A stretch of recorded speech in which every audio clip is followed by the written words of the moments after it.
Hi Michael, how pleased were you with the spirit and the character on show in that game? Because it felt at half time like you were really up against it, and I like to show a lot of talent. Yeah, it's the biggest thing for us, I think, to take from the game. Really, is probably the first time that we've been in that situation going in at half time. But I thought we were a little bit off to start with. I thought they started particularly well, so credit to them for that.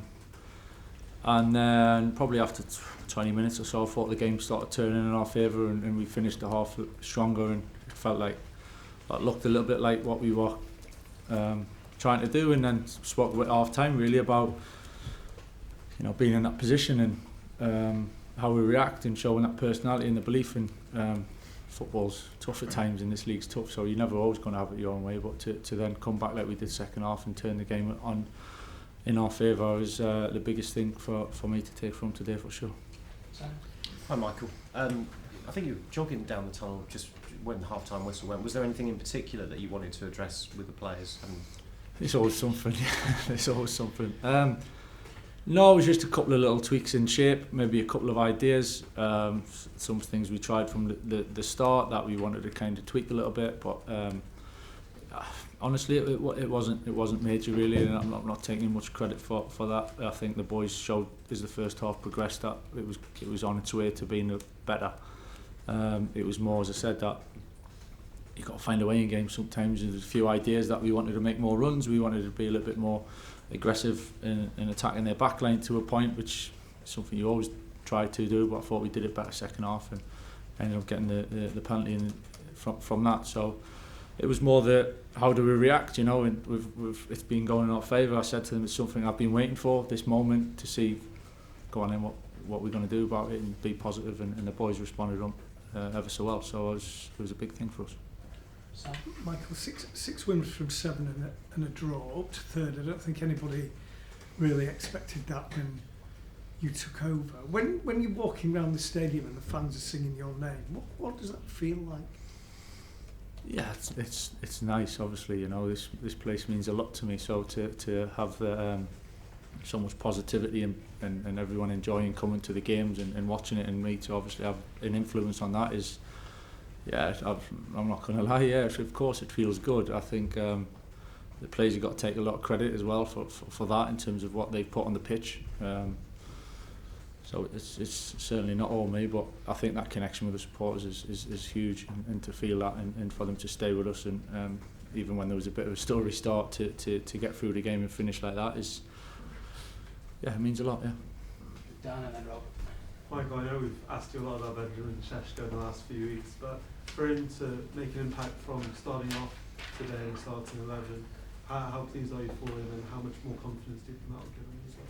Yeah, absolutely delighted for Ben. I think I've sat here and said to you for the last few weeks about it's not really been certainly not been a headache, it's not been a big deal, it's not been a big drama. I think he's had a huge impact, Ben, and he's making big improvements, and a little bit is getting used to what it's like to be here, and the feelings and what it means to play, and things that we can take for granted at times, and he's desperate to do well. He works so hard, he thinks about it an awful lot. It's an absolute pleasure to work with, and today he started and had it was a fantastic goal, so he's bringing an awful lot. We've got good flexibility across the top line, in the front players and can play different roles within the game. So there's a lot of flexibility there, and Ahmad took some time out today, and it might change again for Wednesday, but it's nice to have them options really. Just on Ben again. Obviously his record the first half of the season is completely different for his record in the last few weeks. I know you can't comment on what's gone before, but how much of his revival is down to giving him a bit of self-belief? How much is down to you sort of playing to his strength and maybe creating chances where his attributes can be useful? Yeah, maybe a bit of both. I think something obviously working closely with him and connecting with him, building that relationship and that trust. I think that's important when you're trying to help players individually and certainly as a team. And lots on Ben, he's put the work in, and he's stayed positive. He knows how he wants to improve. He's pretty clear on that, but he's a good player. That's why he's here. He's a good player, and he's got some great strengths. And I think they, coming and being clear to see, scoring different types of goals. But he's such a real threat, and so yeah, really excited about where he can get to without getting too carried away. You know, I think he's got huge potential. He's so young and it's still early days for him, but he's doing fantastic at the moment. Carl and then James. Hello, Mr. Carrick. During a pause earlier in the game, you were speaking to Cunha on the sideline. Just want to know what you made of his performance today.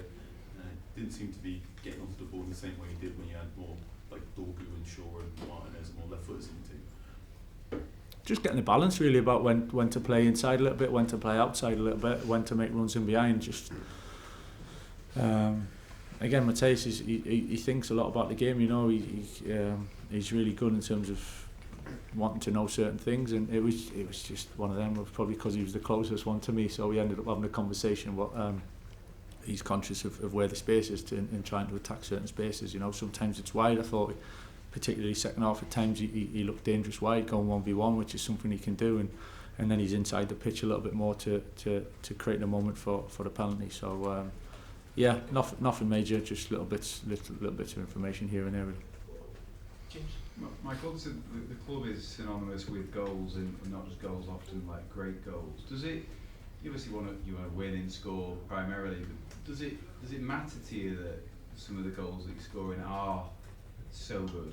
I mean, the winner today, obviously you've seen a series of goals that you scored previously. Does that matter? It's nice to score good goals. You know, we all come to games to see goals at the end of the day and see that excitement and see that that level of entertainment. Really, if we're honest, you know, from top players. So I think we all know what the boys are capable of. It's definitely not getting carried away. So I don't think that's, you know, we got all the answers just yet, but certainly knowing that the boys have got big moments in them in different ways, whether that's through balls, whether that's a little bit of combination play, whether that's 1v1, whether that's headers. We do feel we've got a good balance to that, but that's certainly not thinking that everything's just going to be all right on the back of it. But it's really positive to see in the goals. And there's going to be games when it might not quite happen, you know, and it doesn't mean it's a disaster. You know, the 2 away games, it was a little bit harder to come by, but that's football, and you know, to put the run together that we've had to do it in different ways. So that's what's more encouragement for me really, is how we've ended up doing it in different ways, and yeah, something to look forward to really, to build on.